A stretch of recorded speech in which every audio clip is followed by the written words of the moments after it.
Never open the door to a lesser evil, because once you do, something worse always follows. Now think about this carefully, because this is not just a quote. This is something most people have experienced without realizing it.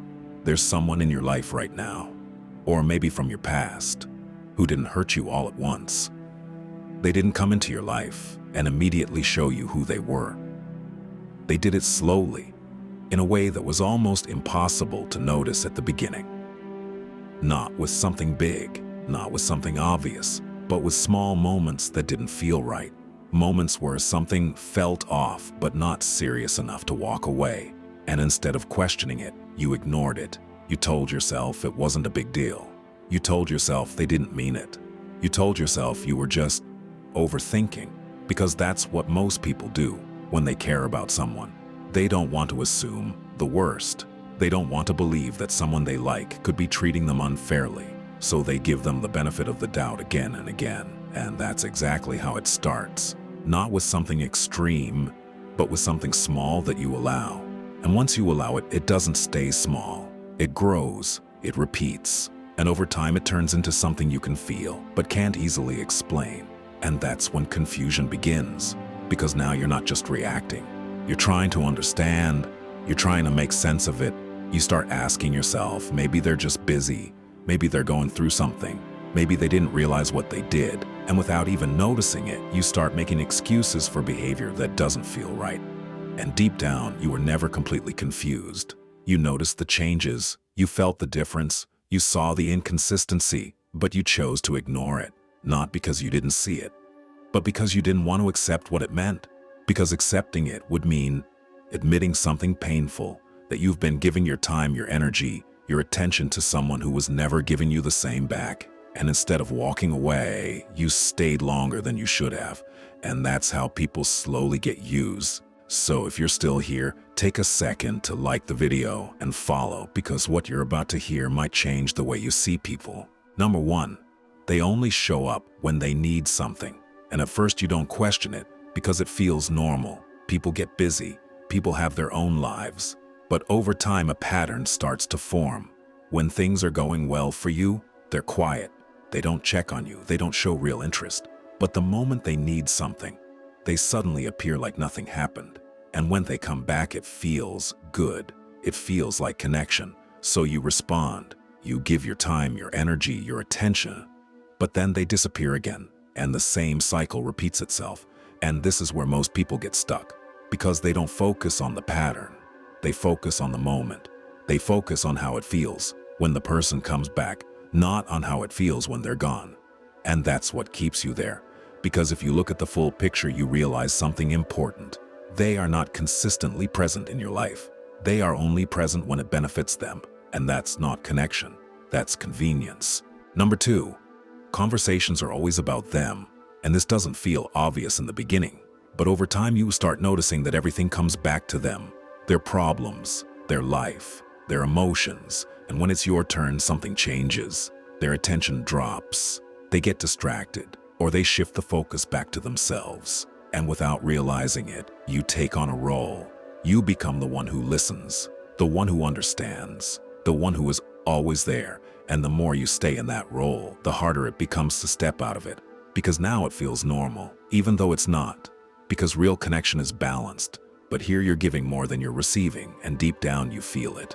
Number 3, they make you feel guilty for setting boundaries.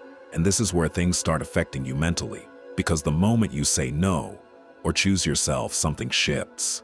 They make you feel like you're the problem, like you're selfish, like you're overreacting. And slowly, you start questioning yourself. And once you start doubting yourself, your boundaries begin to disappear. You say yes when you want to say no. You stay when you should leave. And you accept things you normally wouldn't accept. Number 4, they give you the bare minimum, just enough to keep you around, but never enough to make you feel secure.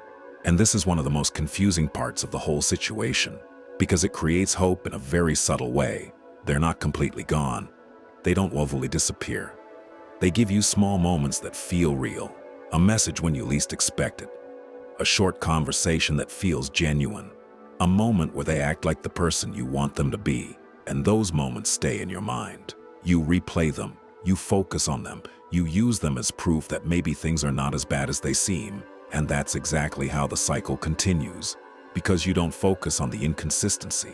You focus on the rare moments that felt right. And the more you focus on those moments, the more your brain starts ignoring everything else.